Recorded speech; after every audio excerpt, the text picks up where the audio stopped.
여러분 안녕하세요. 찾아가는 새벽기도 시카고의 수사랑교회 조선영 목사입니다. 오늘도 어김없이 찾아오시는 주님의 은혜와 평강이 저와 여러분의 삶에 종일 풍성하기를 기도합니다. 찾아가는 새벽기도는 기쁨의 언덕으로 라는 연합감리교회 말씀 묵상집을 본문으로 사용하고 있습니다. 오늘 말씀은 사무엘상 20장 17절에서 23절까지 말씀입니다. 제가 읽어드리죠. 다윗에 대한 요나단의 사랑이 그를 다시 맹세하게 하였으니 이는 자기 생명을 사랑함같이 그를 사랑함이었더라. 요나단이 다윗에게 이르되 내일은 초하루인즉 내 자리가 빔으로 내가 없음을 자세히 물으실 것이라. 너는 사흘 동안 있다가 빨리 내려가서 그 일이 있던 날에 숨었던 곳에 이르러 에셀 바위 곁에 있으라. 내가 관역을 쏘려 함같이 화살 셋을 그 바위 곁에 쏘고 아이를 보내어 가서 화살을 찾으라 하며 내가 짐짓 아이에게 이르기를 보라 화살이 내 이쪽에 있으니 가져오라 하거든. 너는 돌아올지니 여호와께서 살아계심을 두고 맹세하노니 내가 평안 무사할 것이요. 만일 아이에게 이르기를 보라 화살이 내 앞쪽에 있다 하거든 내 길을 가라 여호와께서 너를 보내셨음이니라. 너와 내가 말한 일에 대하여는 여호와께서 너와 나 사이에 영원토록 계시느니라 하니라. 아멘. 다윗은 자신을 죽이려는 사울을 피해 들판에 숨어 있었습니다. 그런데 사울의 심경의 변화가 워낙 빈번해서 그 화가 이제 누그러뜨려졌는지 아닌지를 알 길이 없었습니다. 그때 사울의 아들 요나단을 만납니다. 다윗과 요나단은 우정이 깊기로 아주 유명하죠. 그래서 요나단이 대신 사울의 심경을 알아보고 다윗에게 알려주기로 합니다. 다윗은 들판에 숨었다가 요나단이 사인을 주는 대로 움직이기로 했지요. 만일 요나단이 그의 아버지 사울의 편이 되어 마음을 돌이켜 거짓말을 하는 날에는 다윗은 당장에 죽은 목숨이었죠.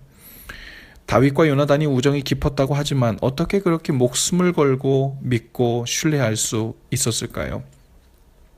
사실 요나단은 왕자였습니다. 나중에 사울의 뒤를 이어 왕의 자리에 오를 수도 있는 사람이었죠. 그런 위치에서 아버지 사울이 아닌 친구의 편에 선다는 것은 쉬운 일이 아니죠. 다윗과 요나단은 그냥 친구가 아니었습니다. 그들이 서로를 목숨을 걸고 신뢰할 수 있었던 데에는 그들 사이에 바로 하나님이 계셨기 때문입니다. 그 둘은 서로를 생각할 때 서로가 어떤 사람보다도 하나님과 동행하는 사람임을 서로 믿었습니다. 그리고 하나님 앞에서 거짓과 악한 일을 하지 않을 것으로 신뢰했죠. 바로 하나님이 그 둘 사이에 깊은 우정의 보증이 되어주고 계셨던 겁니다. 어떤 약속을 할 때 하나님 앞에서 했다면 목숨을 걸고 그 약속을 믿었고 또 실행하는 그런 건강한 관계였죠. 오늘 본문 23절에도 요나단이 다윗에게 맹세하면서 이렇게 말합니다. 너와 내가 말한 일에 대하여는 여호와께서 너와 나 사이에 영원토록 계시느니라 하니라. 그리고 나서 다윗이 그 말한 대로 들에 숨었죠. 가정에서도 교회에서도 세상에서도 요즘 아주 건강하지 못한 관계로 인해 문제가 많지요. 가정에서는 부모, 자식 간에 또 부부 간에도 관계 문제가 생겨 힘든 생활을 하는 가정들이 많습니다. 교회에서도 믿는 자들 안에서 관계 문제로 인해 서로 편을 가르기도 하고 정죄와 비판과 불평의 기운으로 가득해서 마귀의 이간질에 무너진 교회들도 많습니다. 또 세상에서는 자신에게 이익이 되는가 안 되는가 하는 그 기준으로 어느 날은 친구도 되었다가 또 어느 날은 싸워야 할 또 경쟁해야 할 적도 되었다가 하는 참으로 어려운 시대에 살고 있습니다. 사람은 관계 문제가 생기면 안정감을 잃습니다. 믿고 신뢰할 수 있는 내 편이 없다는 것만큼 외롭고 불안하고 불행한 일도 없지요. 인간이 죄를 짓고 받은 가장 큰 형벌 중에 하나는 바로 하나님과의 관계가 깨어진 일이죠. 하나님과의 관계가 깨어진 것은 곧 우리 안에 있는 하나님의 형상이 일그러지고 훼손되었다는 의미입니다. 하나님과의 관계에 문제가 생기자 그 밖의 모든 관계들에서도 문제가 생기기 시작했죠. 다른 사람들과의 관계에도 문제가 생겼고 세상과의 관계에도 왜곡되어 문제가 생겨났습니다.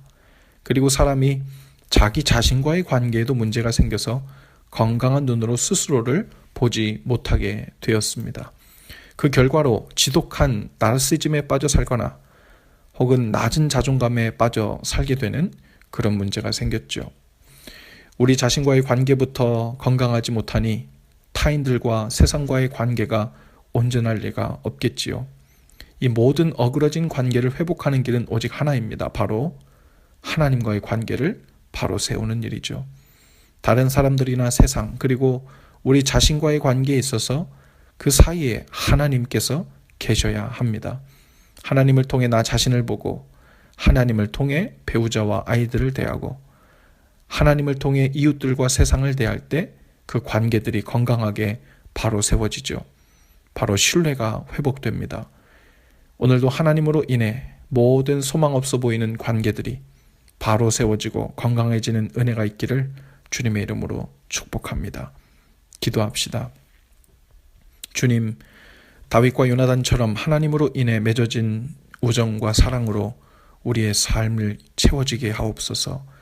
하나님을 통해 상대를 보고 신뢰하는 건강한 관계가 가장 가까운 것부터 시작되게 하옵소서.